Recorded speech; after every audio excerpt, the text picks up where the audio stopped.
Good evening, fellow Guyanese. This evening, wanted to spend some time on examining a very important global issue. You know, it is important for us to understand how the world is changing, the challenges that we have to navigate as a country in the changing environment and this changing world. Today, we hear a lot of discourse on the issue of global cost of living and how it is affecting countries and people across the world. Even at the recent heads of government meeting, this was a subject area that was examined by heads in looking at ways in which, as a region, as a community, and individually, we are combating the effects of increased prices globally and the consequential effect it is having on our population. In Guyana, as you're aware, our government has taken a lot of initiatives to combat cost of living, to combat these inflated prices, the inflation that we're importing, so as to have a situation where the transfer prices are not transferred in its totality to the consumer. Because the government initiatives and policies are providing that cushion, providing that stability. So I want us to examine what is happening in the world today and to look at some of the challenges and the effect. So if we look at, for example, the causes, and I'm trying to share with you some slides that are provided. If you look at the causes of the rising prices globally, and I'm just dealing with a sample of some of the causes.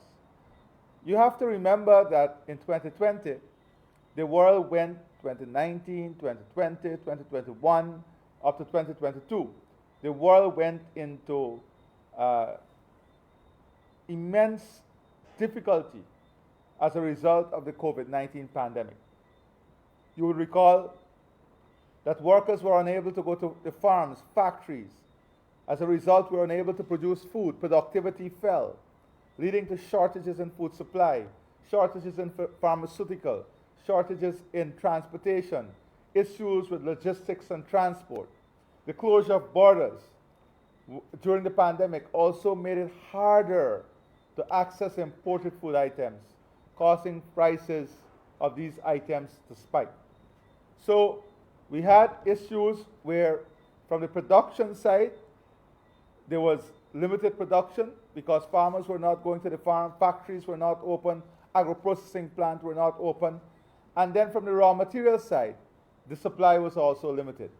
So we went through those years dealing with the COVID-19 pandemic and the consequential effect. And remember, these are years between 2020 to 2022.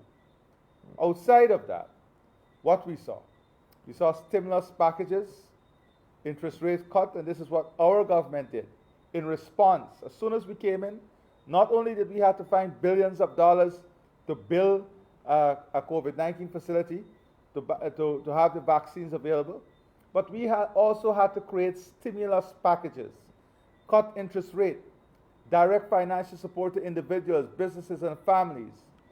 All of this would have affected global cost of living. These measures resulted in aggregate demand outstripping aggregate supply in most countries, leading to inflationary pressures. So outside of the pressures from the COVID-19 pandemic, the pressures from rising costs of transportation, rising costs in the movement of goods and services, we had the Russia-Ukraine war, which resulted in rising costs of energy, grains, transportation. Then we have now the war in the Middle East, which has exacerbated the situation even worse. Outside of all of this, we had long periods of drought and excessive rainfall in some regions, which led to shortened crop time, limited production, and shortages in food supply, rising energy costs, rising transportation costs, rising production costs, and all of that results to a net effect of global increase of global inflation. So let's look at what is happening globally, the overall inflation figures. According to a recent article by Global Finance, inflation spiked in 179 countries of 194. Of 194 countries, in 179 countries, inflation spiked. And let us look at some of the regions and the effect. Developed countries such as the United States and United Kingdom recorded inflation rates that reached a 40-year high in 2022. A 40-year high in 2022. In 2022, inflation rate in Canada was the highest since 1983. The European Union also recorded the highest inflation rate in 4 decades during 2023. Meanwhile, the inflation rates of the largest economies in Latin America reached a 15-year high during 2022. Now, when the inflation rate is rising in these countries, and in China, in India, and we have to import, when the cost of production is going up, the cost of transportation is going up, we are importing that inflation. We are importing those rising costs. But what we have done as a government very successfully, a model that is now being looked at, is a type of measures that we put in place to cushion that inflationary cost, that rising cost, so that the effect was not transferred to the consumer. And I would want to examine some of that.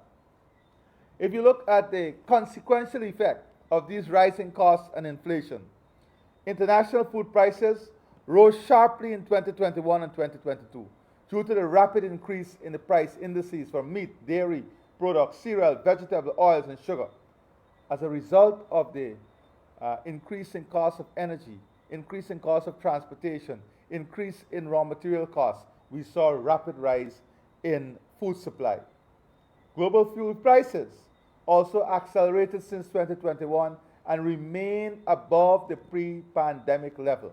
So it was not a short-term rise. The rise in fuel prices went up, and it stayed there.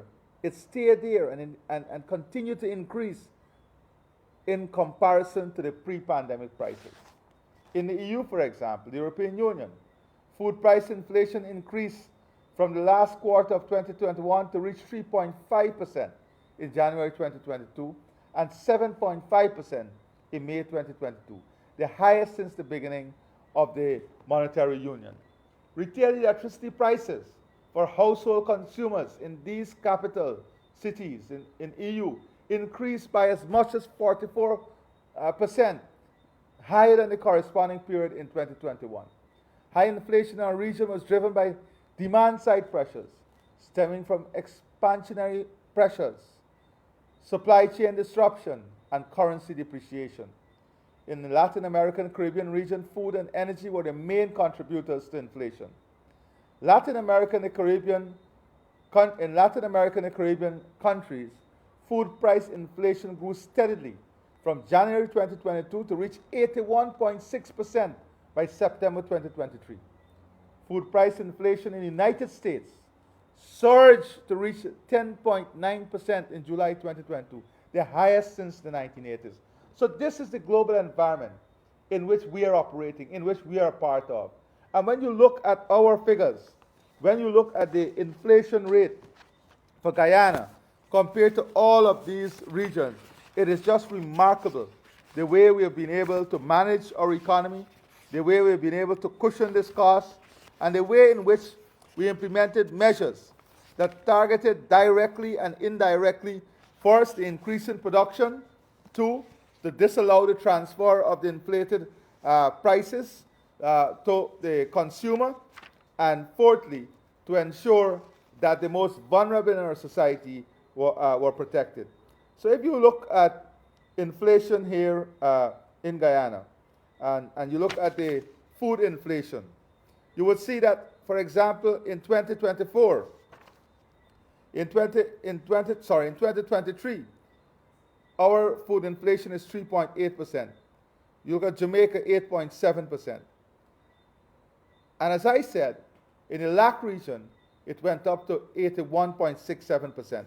Now, the results this lower food inflation percentage was not by accident. This was by a deliberate set of measures.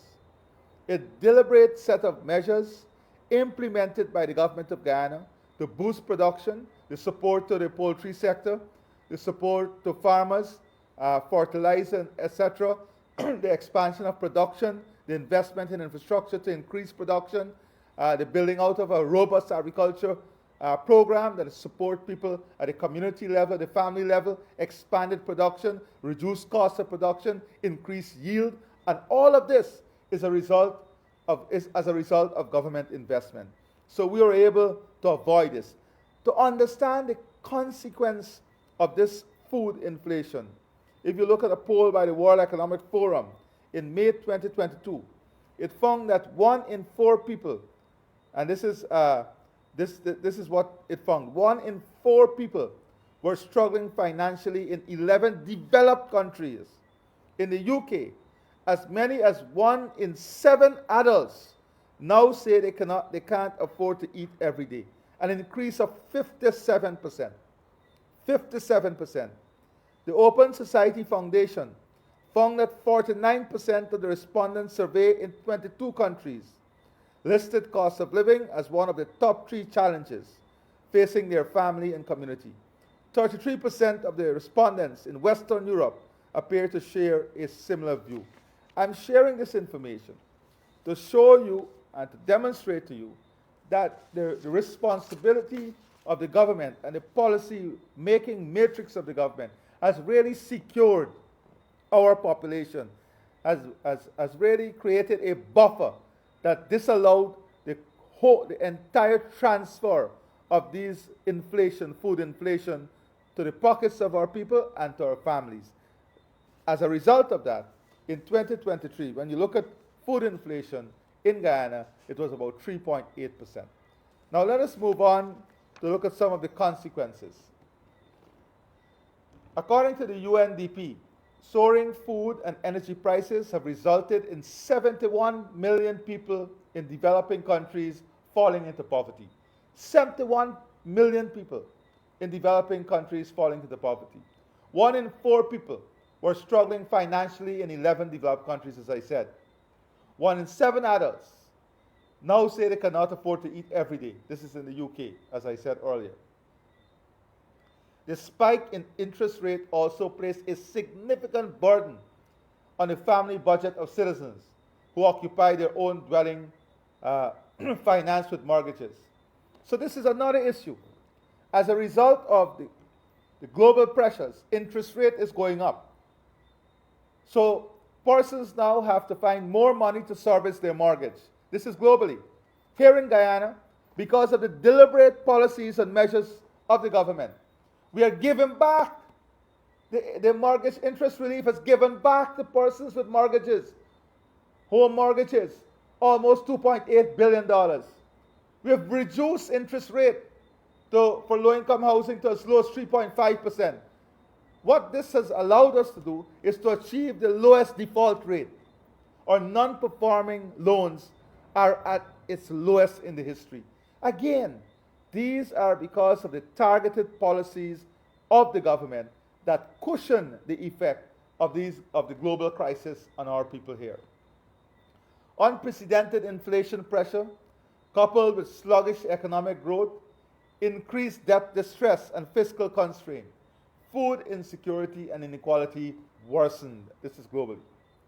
Food security continues to affect the livelihood of around 4.1 million people, or 57% of the English-speaking population in the Caribbean. And this is coming closer to home.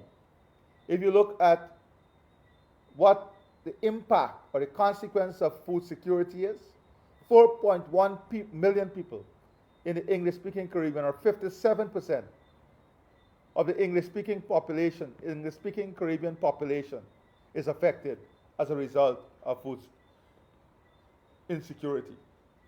Increase in food prices has destabilized and impacted access, availability, and utilization of food. Food consumption and diets have deteriorated, resulting in persons skipping meals, eating less, eating less preferred foods, or going an entire day without eating. These are the consequences of food inflation and inflationary pressures on economies that surround us. Here in Guyana, we are seeing the deliberate policies of the government cushioning families, cushioning communities from this impact. Families are compromising their future livelihood by selling productive assets or spending savings to meet their food needs. And this is what is happening. If you look at this economy, people are using up their savings now to survive, using up their savings to eat, selling out assets to eat. When you look at Guyana, our saving rate is increasing. Our asset accumulation rate at a family and community level is increasing. The net value of people, the net value in terms of your asset value is also increasing. Household income, more disposable income is in the society, in the communities. This is not by accident. This is by the deliberate intervention of the government. This is by the policies and programs in the budget that are buttressing the economy and creating an environment that leads to stability. Let's examine some of the measures to reduce food inflation. So as I said, it's not only fiscal and monetary measures.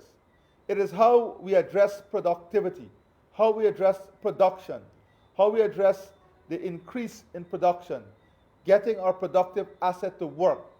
So to contain food inflation, the government removed VAT on fertilizer, agrochemical, pesticide, key input in the poultry industry at an annual estimated cost of $262 million. That is outside the more than $1 billion we spent last year on providing agriculture for small farmers and farmers on the whole.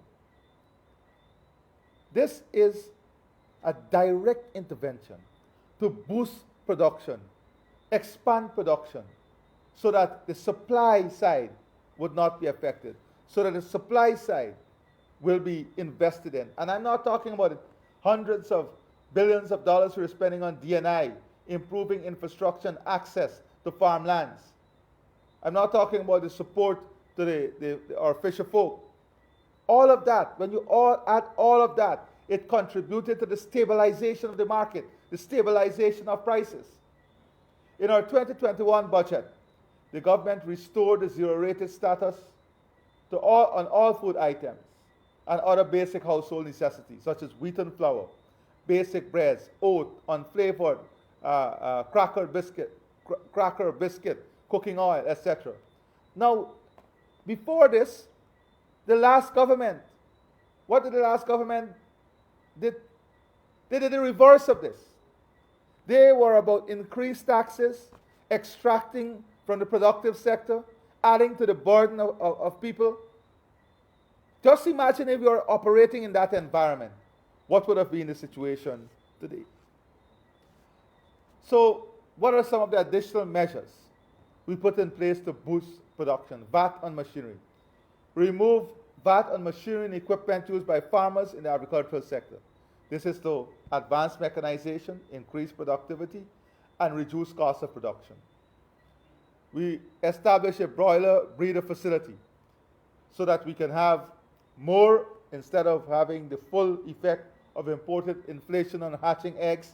We are now developing the capacity and capability to produce our hatching eggs here in Guyana, so we'll save that foreign currency and reduce that imported inflation also. Easy monetary policy encouraged credit to the private sector. We saw credit to the agriculture sector. And this is the facts. As a result of all the policies, all the measures that we put in place, the monetary policy that we put in place, what did we see? We saw that credit to the agriculture sector increased by 12.2 billion. 12.2 billion in 2019 to 21.9 billion by 2023. That is confidence in the policy. That is people responding to the policy. That is the policy working in the interest of the people, increasing production. What do you see in other countries in the region? A reversal of this. A reversal of this. In our case, we saw an increase in credit to the agricultural sector. What else did we do? The reversal of the 200, so you can remember that D&I charges increased under the last government by 220%. Irrigation fees and land rental fees increased by 600%. We reversed all of that. So we reversed the 600% increase and the 220% increase. That led to savings to the farmers. That led to more capital available for production. That led to improved efficiency. That led to the competitiveness of our farmers, improve and increase competitiveness of our farmers. Outside of that, we invested heavily in shared house construction, bringing young people into the production process, supporting women to invest in agriculture. Then what else did we do? We removed the corporate tax. The removal of corporate income tax on the interest earned by commercial banks on loan provided to the poultry sector. Nowhere else.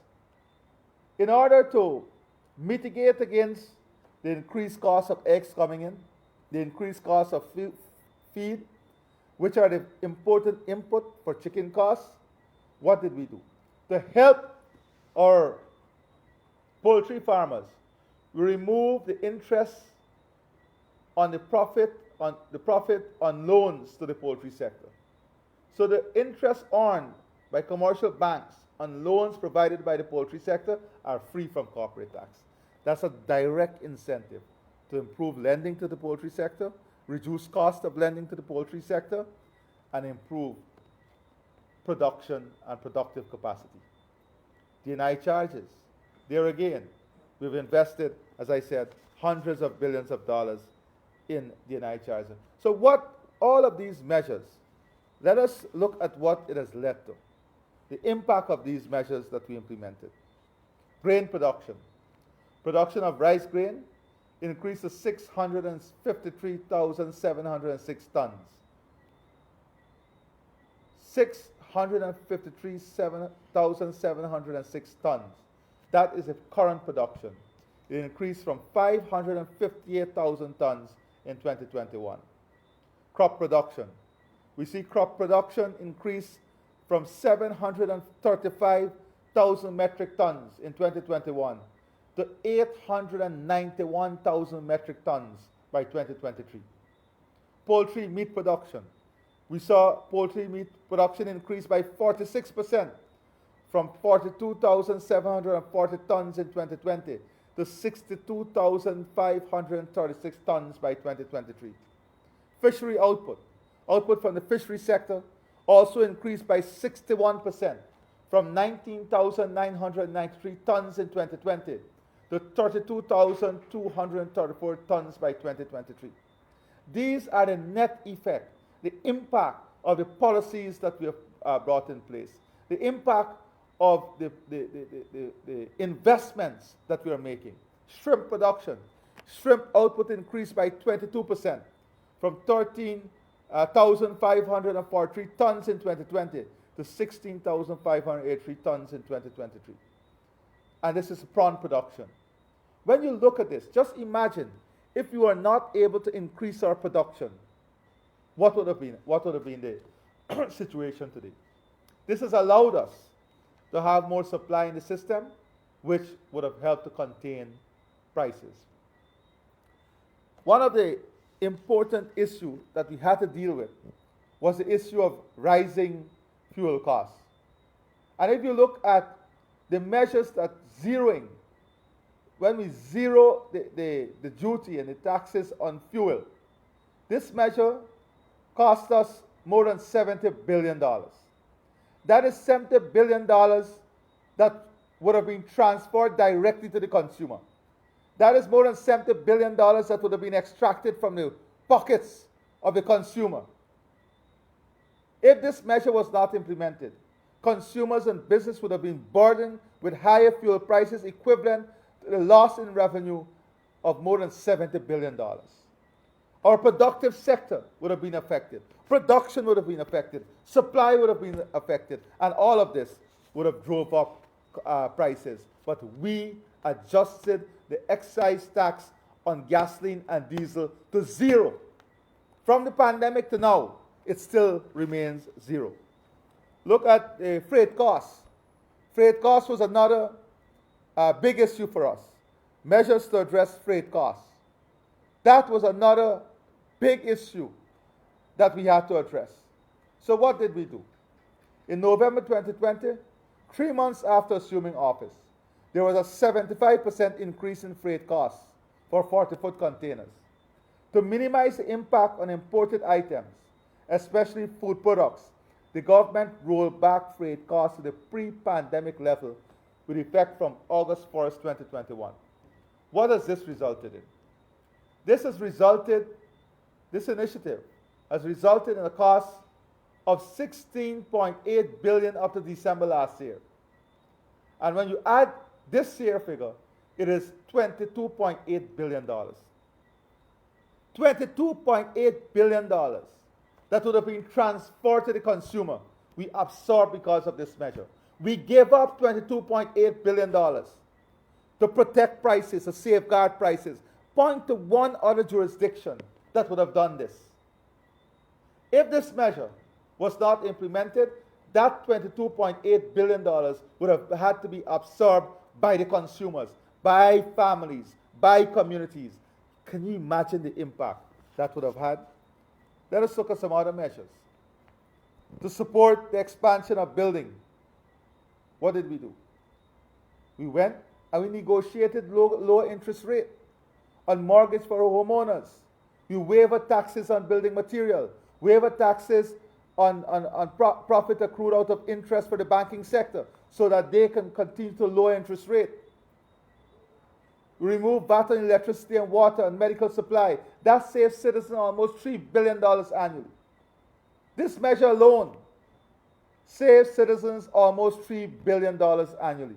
The mortgage interest relief, increase the mortgage limit. We increased the limit to $30 million for mortgage interest relief. This increase in the mortgage interest relief program cost the government $2.4 billion up to the end of last year. We provided GWI and the power company with financial support to offset additional operational costs associated with the rising fuel prices. Not only did we help at the pumps and at the station and at the community level, we are subsidizing these utilities so there is no increase in costs, increase in prices that would have had to be passed on to the consumer. We restored the subsidy on electricity and water at an annual cost of more than $260 million. More than $260 million. If you look at what we did to boost income of citizens, the Because We Care cash grant, placing more than $22 billion in the hands of parents, the reintroduction of the 1-month tax-free bonus to the discipline service, our discipline services, which is $4.1 billion we have placed back directly in the hands of the members of our discipline services. That was taken away by the previous government. Can you imagine the impact if we did not have this? The $22 billion that we put back in the hands of parents over the last 4 years was taken away by the last government. We give back that. Increasing old age and public assistance by more than 75% and 111% respectively, placing more than $16 billion into the hands of the beneficiary. $16 billion to our old age pensioners and those acquiring public assistance. $4.1 billion to disciplinary services personnel. $22 billion under the Because We Care grant.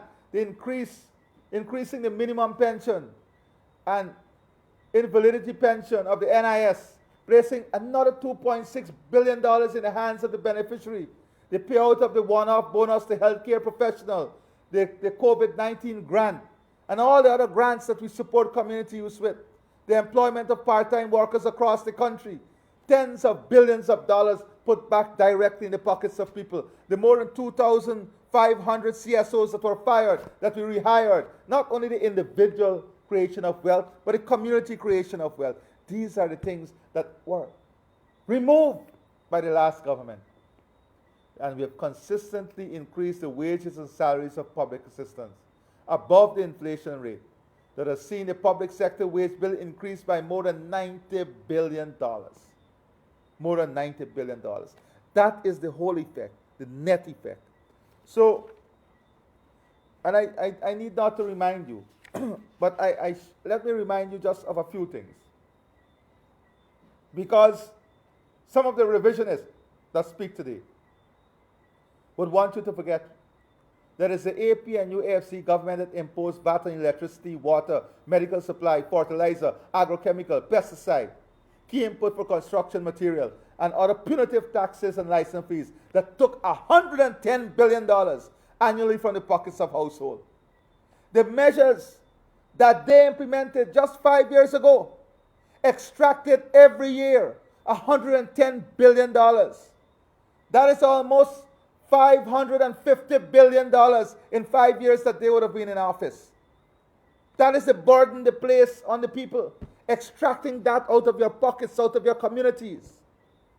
The AP and UAFC government reduced the disposable income of citizens by discontinuing the Because We Care cash grant, denying members of the discipline services the 1 month bonus, forced public servant employees to transition to the permanent establishment rather than remain on contracts, took away the subsidy on water and electricity from pensioners, fired sugar workers and CSO, and caused many citizens to lose their jobs due to the attack on the productive sector. Yes, it was the AFC and APNU that did this to the Guyanese people.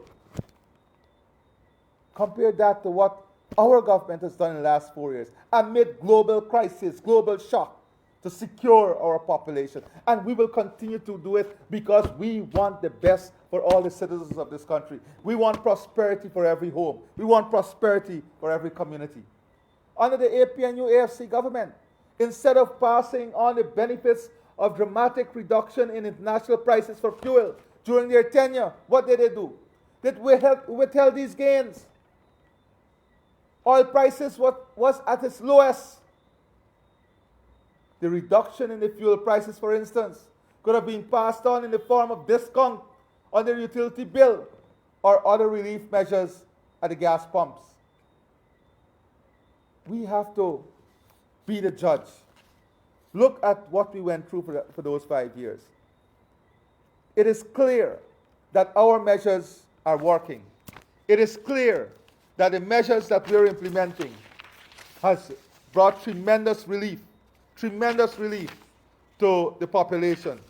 And if we did not implement those measures, if we had not implemented those measures, the effect would have been severe. Now I want to advise also that we also have to be smart as consumers. So we did an analysis on prices in the supermarkets and in the community markets. And what we found, for example, items like cabbage, karila, potato, bora, belange were sold at an average in supermarkets of between 50% to more than 100% above prices in the community markets. So consumers have to also be smart. What our survey showed is that in supermarkets, for a number of items, the prices are between 50 to 100% more than in the community markets. We went recently to the fisher folk in Monrepo, and they were selling a pound of Banga Mary for $80 to $90 wholesale. In the market, it was $180 to $200. So we also have to make smart choices. We will continue to implement measures. Before the end of this year, there are a number of areas, policy areas that I'll be addressing, aimed at exactly what we said we want to do. Increasing disposable income at a household level, expanding prosperity, building wealth, and increasing production and productive capacity. So before the end of this year, I'll be addressing the population on additional measures that will continue to stimulate economic expansion, increase prosperity, increase production, expand the productive sector, increase food production, reduce cost of living, reduce cost of operations, improve competitiveness and profitability, and add to disposable income. These measures will continue to form the bedrock through which we build a strong, resilient, sustainable, and prosperous economy. Today, I end by thanking every Guyanese once more for the strength of character you showed 4 years ago in ensuring democracy survived. And as a result of the survival of democracy, and as a result of honoring the voice and the vote of the people, by having the rightfully elected government in our country in place, we have been able to bring these benefits to you and cushion you and your families from the dreadful effect of global inflationary pressures and prices. Thank you, and God bless you.